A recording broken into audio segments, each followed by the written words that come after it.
Welcome to தாலை special kitchen. இன்றைக்கி தாலை ஸ்பெஷலாக மணக்க வஞ்சிர மீன் குழம்பு, வஞ்சிர மீன் வறுவலும் எப்படி செய்யலான்றதை பார்க்கலாம். பார்க்கவே கலர்ஃபுல்லான இந்த குழம்பு கொஞ்சம் கூட புளி ஊற்றாமல் லெமன் ஊற்றி செஞ்சுருக்கேன். இந்த வீடியோவை ஸ்கிப் பண்ணாமல் பாருங்கள். 1/2 கிலோ மீன் அளவுக்கு வறுக்கிறதுக்கு எடுத்து வச்சுருக்கேன். 1/2 கிலோ மீன் அளவுக்கு குழம்புக்கு எடுத்து வச்சுருக்கேன். இப்போ வறுக்கிற மீனுக்கு வந்து நம்ம மசாலாலாம் பரட்டி வச்சிடலாம். இது கூட 2 ஸ்பூன் அளவுக்கு இஞ்சி பூண்டு பேஸ்ட்டு, அப்புறம் தேவையான அளவுக்கு உப்பு, இது கூட அரை எலுமிச்சம்பழம், பாதி எலுமிச்சம்பழத்தை அதோட ஜூஸ் நான் இது கூட சேர்த்துக்கிறேன். அதுக்கப்புறம் தனி மிளகாத்தூள், குழம்பு மிளகாத்தூள் இதெல்லாமே நம்ம இது கூட சேர்த்துக்கலாம். மஞ்சள் தூள் சேர்த்துக்கலாம். இதெல்லாம் சேர்த்து நல்லா கலந்துட்டு மீனை வந்து நம்ம நல்லா மசாலா பரட்டி வச்சிடலாம். குழம்புக்குள்ள வேலையும் அதுக்கடுத்து பார்த்துடலாம். இது வந்து குழம்பு நம்ம ரெடி பண்ணிவிட்டு அதுக்கப்புறமா நம்ம மீனை வறுத்துக்கலாம். அது வரைக்கும் அந்த மசாலாவில் நல்லா அது ஊறிட்டு இருக்கட்டும். ஒரு மிக்ஸி ஜாரில் 2 தக்காளி கட் பண்ணி எடுத்துக்கோங்க. இது கூட 4லேருந்து 4.5 ஸ்பூன் அளவுக்கு குழம்பு மிளகாத்தூள் எடுத்துக்கலாம். இந்த குழம்பு மிளகாத்தூள் வீடியோ ஆல்ரெடி நம்ம சேனலில் போட்டிருக்கோம். லிங்க் நான் டிஸ்கிரிப்ஷனில் கொடுக்குறேன், செக் பண்ணி பார்த்துக்கோங்க. இந்த மாதிரி நல்லா கிரைண்ட் பண்ணி எடுத்துட்டு 1/2 மூடி தேங்காய் அரைச்சி பால் எடுத்து வச்சுருக்கேன். அந்த பாலில் நம்ம வந்து இந்த மசாலாவை நல்லா கலந்து விட்டுறலாம். மீன் குழம்புனாலே பச்சை மிளகா போட்டால் இன்னும் நல்லா வாசமாக இருக்கும்.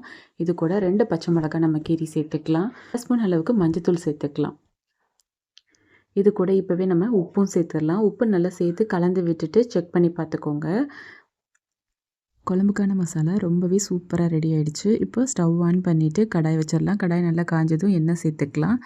இது கூட 2 ஸ்பூன் அளவுக்கு வெந்தயம் சேர்த்துக்கோங்க. வெந்தயம் நல்லா செவக்கட்டும். செவந்ததும் வெங்காயம், கருவேப்பிலெல்லாம் சேர்த்து நல்லா தாளித்து விடுங்க.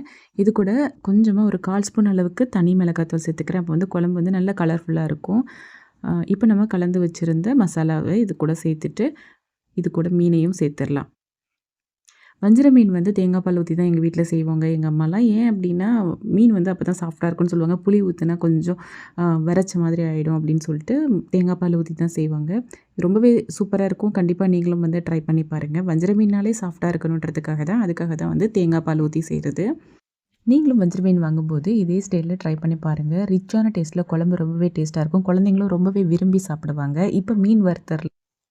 இப்போது கடாய் காஞ்சதும் தேங்காய் எண்ணெய் சேர்த்துக்கலாம். மீன் வறுக்கிறதுக்கு தேங்காய் எண்ணெய் சேர்த்து பாருங்கள். தேங்காய் எண்ணெயில் மீன் வறுக்கும்போது வீடே மணமாக இருக்கும். நல்ல ஒரு ஸ்மெல் கிடைக்கும். இது கூட கருவேப்பிலையும் சேர்த்து வறுத்து பாருங்கள். அந்த தேங்காய் எண்ணெயில் அந்த கருவேப்பிலை முருகும்போது ரொம்பவே வாசமாகவும் மணமாகவும் இருக்கும்.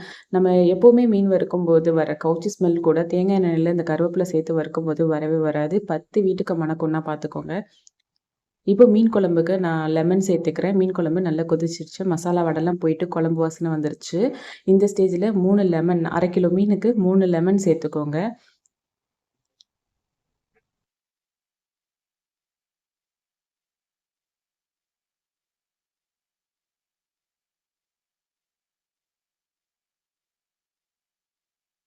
மீடியம் ஃப்ளேமில் வச்சுட்டு நம்ம இப்போ லெமன் சேர்த்துடலாம். லெமன் சேர்த்து அந்த மீடியம் ஃப்ளேம்லேயே அது வந்து நல்லா வந்து ஒரு கொதி வரணும். அதுக்கப்புறம் நம்ம ஸ்டவ் ஆஃப் பண்ணிடலாம். இப்போ லெமன் சேர்த்துக்கலாம். லைட்டாக கிளறி விடுங்க. உங்களால் மீன் உடையாமல் இந்த மாதிரி கிளறி விட முடியும்னா கிளறி விடுங்க. இல்லைன்னா துணியை பிடிச்சி இந்த மாதிரி அலசி விடுங்க.